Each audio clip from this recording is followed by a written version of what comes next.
ത്രിയേക ദൈവത്തിൻ്റെ തിരുനാമത്തിന് മഹത്വം ഉണ്ടാകട്ടെ. ഇന്ന് പ്രിയപ്പെട്ട യോഹന്നാൻ ഉപദേശിയുടെ 58ാമത് ചരമവാർഷികമാണ്. ഈ ശുശ്രൂഷയിൽ പങ്കെടുക്കുന്ന പ്രേക്ഷകരിൽ 99% പേർക്കും യോഹന്നാൻ ഉപദേശിയെക്കുറിച്ച് യാതൊരു അറിവുമില്ല എന്നെനിക്കറിയാം. എന്നാൽ അദ്ദേഹത്തിൻ്റെ എളിയ ജീവിതം അനേകർക്ക് ആത്മീയ യാത്രയിൽ വഴിവിളക്കാകുവാൻ തക്കമാണ് എന്ന് ഈ പ്രത്യേകമായ പ്രോഗ്രാം ഇവിടെ അവതരിപ്പിക്കുന്നത്. കാരണം യോഹന്നാൻ ഉപദേശി ദൈവത്തിൻ്റെ ശ്രേഷ്ഠ പ്രവാചകനാണ്. പക്ഷേ ഇന്നത്തെ ലോകം അത് മനസ്സിലാക്കിയിട്ടില്ല. കേവലം 100 മൈൽ ചുറ്റളവിലുള്ള ഒരു പ്രദേശത്ത് മാത്രം ദൈവിക ശുശ്രൂഷകൾ നടത്തുകയും ഉപവാസ പ്രാർത്ഥനകളിലൂടെ ഒരു പുതിയ പാന്താവ് ആത്മീയമായ ശുശ്രൂഷകൾ വെട്ടിത്തുറന്ന് അനേകായിരങ്ങൾക്ക് ദൈവിക സമാധാനവും സന്തോഷവും ദൈവത്തിൻ്റെ അത്ഭുതങ്ങളും അനുഗ്രഹങ്ങളും അടയാളങ്ങളും പകർന്നു കൊടുത്ത പ്രിയപ്പെട്ട യോഹന്നാൻ ഉപദേശിയെക്കുറിച്ച് അധികമാറും ഓർക്കാറില്ല.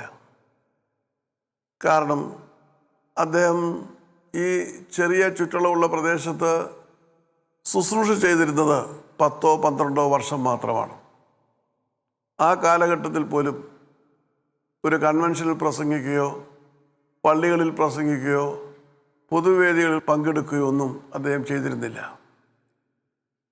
തന്നെ വിളിച്ച കർത്താവിൻ്റേതായിട്ടുള്ള ശുശ്രൂഷയിലേക്ക് അദ്ദേഹം കടന്നു വരുമ്പോൾ അശരണരെയും അഗതികളെയും ശുശ്രൂഷിക്കുവാൻ, അവർക്ക് യേശുവിനെ കാണിച്ചു കൊടുക്കുവാൻ, സകലബുദ്ധിയെയും കവിയുന്ന ദിവ്യ സമാധാനം അവരിലേക്ക് പകർന്നു കൊടുക്കുവാൻ ഉപവാസങ്ങളോടും പ്രാർത്ഥനകളോടും രാപകലില്ലാതെ അദ്ദേഹം അധ്വാനിച്ചു.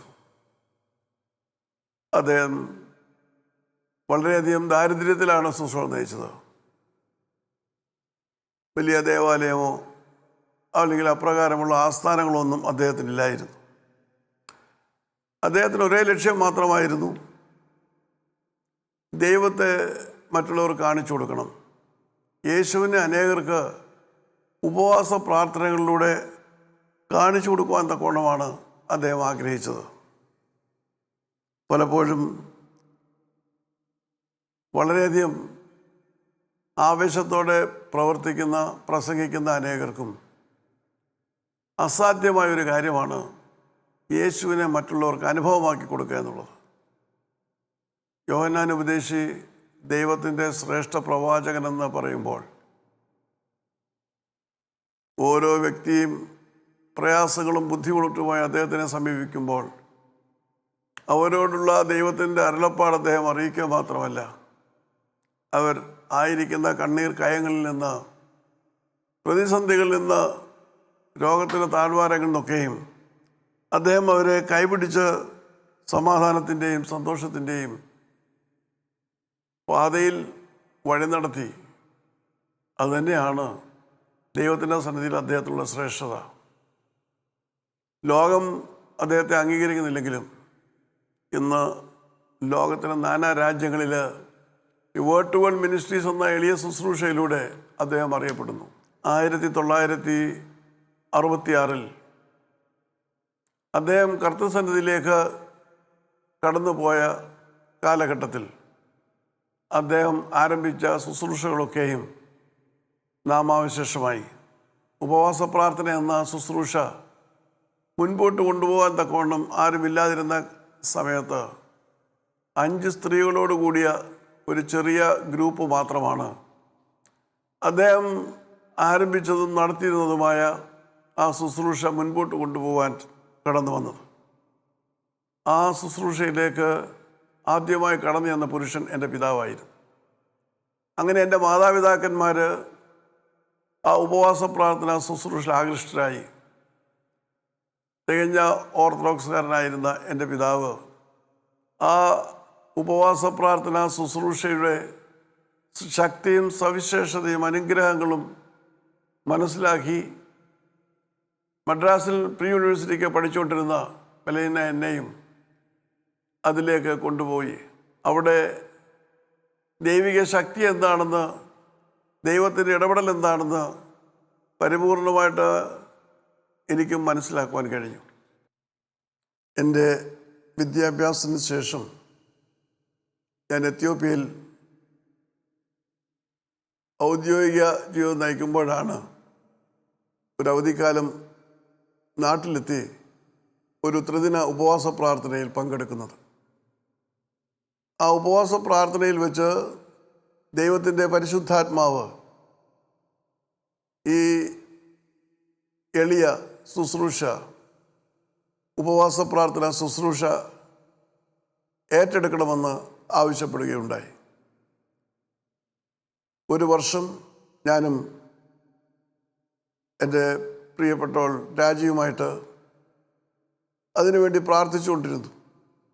അങ്ങനെ 1985 മാർച്ച് 29 യോഹന്നാൻ ഉപദേശി കാണിച്ചു തന്ന, പഠിപ്പിച്ച ആ ഉപവാസ പ്രാർത്ഥന ശുശ്രൂഷ ദുബായിൽ വെച്ച് മെലീന എനിക്ക് ആരംഭിക്കുവാൻ കഴിഞ്ഞത്. വേർഡ് ടു വേൾഡ് മിനിസ്ട്രീസ് എന്ന നാമധേയത്തിൽ 8 സഹോദരങ്ങളുമായിട്ടാണ് ആ ശുശ്രൂഷ ആരംഭിച്ചത്. വേർഡ് ടു വേൾഡ് ശുശ്രൂഷയിലൂടെ ഉപവാസ പ്രാർത്ഥന എന്തെന്ന് അനേകർക്ക് മനസ്സിലാക്കുവാൻ തക്കവണ്ണം ദൈവം വേദിയൊരുക്കി. ഏകദിന, ദ്വിദിന, ത്രിദിന ഉപവാസ പ്രാർത്ഥനകളോടെ ദൈവം ആ ശുശ്രൂഷയെ വളർത്തി. അത് UAE-യിൽ നിന്നും പടർന്ന് മറ്റ് ഗൾഫ് നാടുകളിലേക്കും അമേരിക്കയിലേക്കും UK-യിലേക്കും ഒക്കെ അത് വ്യാപിക്കുവാൻ മുഖാന്തരം ദൈവം ഒരുക്കി. അതോടൊപ്പം തന്നെ അനേകായിരങ്ങൾക്ക് ഉപവാസ പ്രാർത്ഥനയുടെ ശക്തി എന്തെന്ന് മനസ്സിലാക്കുവാൻ കഴിഞ്ഞു. സൗഖ്യവും സാന്ത്വനവും സമാധാനവും പ്രാപിക്കുവാൻ തക്കവണ്ണം ഉപവാസ പ്രാർത്ഥന ഏറ്റവും അനുഗ്രഹപ്രദമായ ശുശ്രൂഷ നിങ്ങൾക്ക് ബോധ്യമായി. സഭാവ്യത്യാസമില്ലാതെ അനേകർ ഈ ശുശ്രൂഷയിലേക്ക് കടന്നു വരുവാൻ അത് വഴിതെളിച്ചു. യോഹന്നാൻ ഉപദേശത്തെക്കുറിച്ച് പറയുമ്പോൾ 1917 ജൂലൈ 4 ആലപ്പുഴ ജില്ലയിലെ മാവേലിക്കര താലൂക്കിൽ പുത്തുകുഴിയിൽ വർഗീസിൻ്റെയും സാറാമ്മയുടെയും ഏക മകനായിട്ടാണ് അദ്ദേഹം ജനിച്ചത്. അദ്ദേഹത്തിന് 3 സഹോദരിമാരുണ്ടായിരുന്നു. സാമ്പത്തിക പരാധീനതവും അദ്ദേഹത്തെ വളരെയധികം വിഷമിപ്പിച്ചിരുന്നു. 8ാം ക്ലാസ് ആയപ്പോൾ പഠിത്തം നിർത്തേണ്ടി വന്നു. തുടർന്ന് 2ാം ലോകമഹായുദ്ധകാലത്ത് അദ്ദേഹം നേവിയിൽ ചേർന്നു. 10 വർഷം കഴിഞ്ഞ് സ്വയമേ അതിൽ നിന്നും വിരമിച്ച് വീണ്ടും നാട്ടിലേക്ക് കടന്നു വന്നു. ഗാർഹിക ജീവിതം ആരംഭിക്കുവാൻ ഒരു വീടൊക്കെ പണിതു. നല്ലതുപോലെ പാടുമായിരുന്ന യോഹന്നാൻ ഉപദേശി കോമള ദൃഢഗാത്രനായിരുന്നു. അദ്ദേഹം ഒരു നാടക ട്രൂപ്പിൽ ഭാഗവതരായിട്ട് പ്രവേശിച്ചു. അങ്ങനെ ഭാഗവതരായിട്ട് നാടക ഗ്രൂപ്പിൽ മുൻപോട്ട് പോകുമ്പോൾ അവിചാരിതമായി അദ്ദേഹത്തിൻ്റെ ഇളയ സഹോദരി ഈ ലോകത്തോട് യാത്ര പറഞ്ഞു. അത് അദ്ദേഹത്തെ വല്ലാതെ പിടിച്ചുലച്ചു. മാനസികമായ വ്യഥയിലും വേദനയിലും നിരാശയിലും അദ്ദേഹം മുൻപോട്ട് പോയി. അദ്ദേഹം വിവാഹം കഴിക്കുവാൻ കൂട്ടാക്കിയില്ല. അങ്ങനെ നിരാശയിൽ മുൻപോട്ട് പോകുന്ന അവസ്ഥയിൽ ഒരു രാത്രിയിൽ പ്രിയപ്പെട്ട യോഹന്നാൻ ഉപദേശിക്കൊരു ദർശനമുണ്ടായി. മോശയോടും ഏലിയാവോടുമൊപ്പം അദ്ദേഹത്തിൻ്റെ അടുത്തേക്ക് കടന്നു വന്ന കർത്താവ് അദ്ദേഹത്തോട്, മകനെ, നീ നിരാശപ്പെടേണ്ട, സകലതും വിട്ട് എന്നെ അനുഗമിക്കുക എന്നരുളി ചെയ്തു. അത് അദ്ദേഹത്തിൻ്റെ ജീവിതത്തെ മാറ്റിമറിച്ചു. ആ രാത്രിയിൽ ആരോടും ആലോചിക്കാതെ തൻ്റെ വേദപുസ്തകം മാത്രം എടുത്തുകൊണ്ട് അദ്ദേഹം ആലപ്പുഴ മാവേലിക്കര റോഡിലേക്ക് ഇറങ്ങി. അടുത്ത പ്രഭാതം മുതൽ കണ്ടുമുട്ടുന്നവരോടൊക്കെ സുവിശേഷം പറഞ്ഞു. വ്യക്തമായ ട്രെയിനിങ്ങോ അവഗാഢമായ തിരുവചന പഠനമോ ഒന്നും അദ്ദേഹത്തിനില്ലായിരുന്നു. അദ്ദേഹം രാത്രി തിരിച്ച് ഭവനത്തിലേക്ക് മടങ്ങിപ്പോയില്ല. അവിടെ അടുത്തുണ്ടായിരുന്ന ഒരു സൺഡേ സ്കൂൾ കെട്ടിടത്തിൽ കിടന്നുറങ്ങി. പല ദിവസങ്ങൾ ഇങ്ങനെ മുൻപോട്ട് പോയപ്പോൾ നിലത്ത് കിടന്നുറങ്ങുന്ന ഈ സാധു മനുഷ്യനെ കണ്ട് ഒരു പാവപ്പെട്ട സ്ത്രീ ഒരു പുട്ടൽ കൊണ്ടുവന്ന് അദ്ദേഹത്തിന് കിടക്കുവാനായിട്ട് കൊടുത്തു. അദ്ദേഹത്തിന് പ്രസംഗിക്കുവാൻ തക്കവണ്ണമുള്ള വലിയ പ്രാവീണ്യമില്ലായെങ്കിലും അനേകർ അദ്ദേഹത്തിൻ്റെ അടുത്തേക്ക് കടന്നു വന്ന് പ്രാർത്ഥനയ്ക്ക് അപേക്ഷിക്കുമ്പോൾ അദ്ദേഹത്തിൻ്റെ ഉപദേശങ്ങൾ അവരുടെ ഹൃദയങ്ങളെ ദൈവസന്നിധിയിലേക്ക് ആകർഷിച്ചു. എല്ലാ തിങ്കളാഴ്ചയും മാവേലിക്കര ഗവൺമെൻറ് ഹോസ്പിറ്റലിൻ്റെ മുൻപിലുള്ള ആൽമരത്തിൻ്റെ കീഴിൽ നിന്ന് അദ്ദേഹം പ്രസംഗിക്കുമായിരുന്നു. അവിടെ രോഗികളായിട്ട് കടന്നു വരുന്നവരും അതോടൊപ്പം തന്നെ മറ്റ് പലവിധമായ ആവശ്യങ്ങളുടെ അതിലൂടെ കടന്നു പോകുന്നവരൊക്കെയും അദ്ദേഹത്തിൻ്റെ പ്രസംഗം ശ്രദ്ധ വെച്ച് കേട്ടു. അനേകരിങ്ങനെ കൂടി വന്നപ്പോൾ എല്ലാ വെള്ളിയാഴ്ച തോറും ഒരു ഉപവാസ പ്രാർത്ഥന ശുശ്രൂഷ അദ്ദേഹം ആരംഭിച്ചു. മാത്രമല്ല അതിൻ്റെ അടുത്ത ടൗണായ കാർത്തികപ്പള്ളിയിലെ കമ്പോളങ്ങളിൽ അദ്ദേഹം പ്രസംഗിച്ചു, വഴിവെക്കിൽ അദ്ദേഹം പ്രസംഗിച്ചു. അപ്പോൾ ഇങ്ങനെ പ്രയാസങ്ങളും ബുദ്ധിമുട്ടുകളുമായി കടന്നു വരുന്നവർക്ക് ഒരുമിച്ച് കടന്നു വരുവാനും ഉപവസിക്കുവാനുമായിട്ട് അദ്ദേഹം പ്രാർത്ഥനാലയങ്ങൾ നിർമ്മിച്ചു. എല്ലാ വെള്ളിയാഴ്ച തോറും ഉപവാസ പ്രാർത്ഥന നടത്തുന്നൊരു ശുശ്രൂഷയായിട്ട് അത് മാറി. വഴിവക്കിൽ നിന്ന് പ്രസംഗിക്കുമ്പോൾ ഇങ്ങനെ ആളുകൾ കൂടുന്നതൊക്കെയും മറ്റു പലർക്കും പ്രയാസങ്ങൾ സൃഷ്ടിച്ചു. ഒരിക്കൽ ഒരു ധനാഢ്യൻ അദ്ദേഹം പ്രസംഗിച്ചുകൊണ്ട് നിൽക്കുമ്പോൾ ഒരു ധനാഢ്യൻ തൻ്റെ കിങ്കരന്മാരെ വിട്ട് അദ്ദേഹത്തിൻ്റെ കാലിൽ കത്തിച്ച സിഗരറ്റ് കുറ്റി വെച്ച് കുത്തി. അദ്ദേഹം അയ്യോ എന്ന് നിലവിളിച്ചു. സർപ്പസന്തതികളെ, ദൈവം നിങ്ങളോട് ഉത്തരമരുളും എന്ന് മാത്രം അദ്ദേഹം പറഞ്ഞ് അതിവേദനയിൽ അദ്ദേഹം അവിടുന്ന് പോയി. ആ രാത്രിയിൽ ഇടിവെട്ടി അത് ചെയ്യിച്ച സഹോദരൻ ഈ ലോകത്തോട് യാത്ര പറയേണ്ട ഭയാനകമായ അവസ്ഥയുണ്ടായി. അദ്ദേഹം ദൈവത്തിൻ്റെ പ്രവാചകനെന്ന് ദേശമെല്ലാം ബോധ്യപ്പെടുവാനുണ്ടായ അനേക സംഭവങ്ങളിൽ ഒന്നായിരുന്നു അത്. മാത്രമല്ല ഇപ്രകാരമുള്ള യാത്രകളിൽ പലപ്പോഴും കാറോ മറ്റ് വാഹനങ്ങളോ ഒന്നുമില്ല, എല്ലാം കാൽനടയായിട്ടാണ് അദ്ദേഹം ഈ സുവിശേഷ പ്രവർത്തനം നടത്തിക്കൊണ്ടിരുന്നത്. ഓരോ ഭവനത്തിലും കയറി ഇറങ്ങി അവരുടെ ക്ഷേമം അന്വേഷിച്ച് പോകുമ്പോൾ അവിടെ നിന്ന് എന്തെങ്കിലും ഭക്ഷിപ്പാൻ കൊടുത്താൽ ഭക്ഷിക്കും, ഇല്ലെങ്കിൽ പോകും.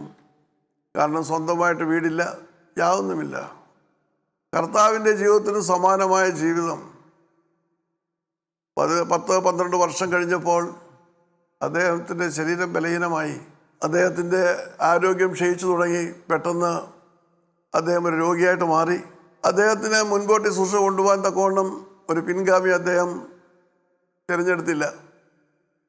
ശുശ്രൂഷ എങ്ങനെ മുൻപോട്ട് കൊണ്ടുപോകണമെന്നുള്ള വ്യക്തമായ ഒരു ദർശനവും അദ്ദേഹത്തിനില്ലായിരുന്നു. ദൈവമാണ് ശുശ്രൂഷ ആരംഭിച്ചത്. ദൈവം അതിനൊക്കെയും തക്ക സമയത്ത് ആളുകളെ ഒരുക്കിക്കൊണ്ടുവന്നുള്ള ഒരു ദർശനമായിരുന്നു അദ്ദേഹത്തിനുണ്ടായിരുന്നത്.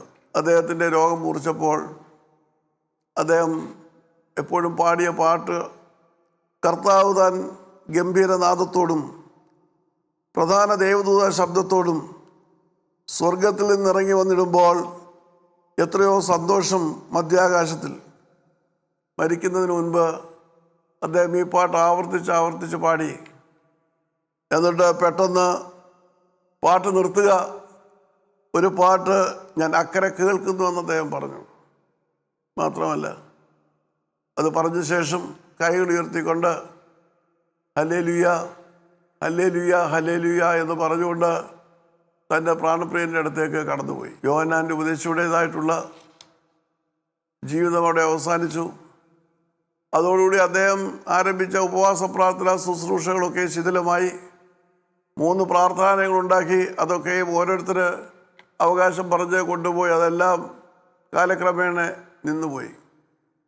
പക്ഷേ സർവശക്തനായ ദൈവത്തിൻ്റെ വലിയ പദ്ധതി അനുസരിച്ചാണ് ബലഹീന എന്നെ ഈ ശുശ്രൂഷയിലേക്ക് വിളിക്കുകയും യോഹന്നാൻ ഉപദേശിയുടെ നാമധേയത്തിൽ അദ്ദേഹം ആരംഭിച്ച ശുശ്രൂഷയുടേതായിട്ടുള്ള വലിയ മഹത്വം ലോകത്തിൽ വിളംബരം ചെയ്യുവാൻ ഉപവാസ പ്രാർത്ഥന ശുശ്രൂഷ എന്ന പുതിയ പാന്താവിലൂടെ അനേക കാര്യങ്ങളെ കർത്താവിലേക്ക് നയിക്കുവാൻ തക്കവണ്ണം ദൈവമുഖാന്തരം ഒരുക്കിയത്. ഇന്ന് ഈ ശുശ്രൂഷയ്ക്ക് അനേക രാജ്യങ്ങളിൽ പ്രവർത്തനങ്ങളുണ്ട്, ദേവാലയങ്ങളുണ്ട്.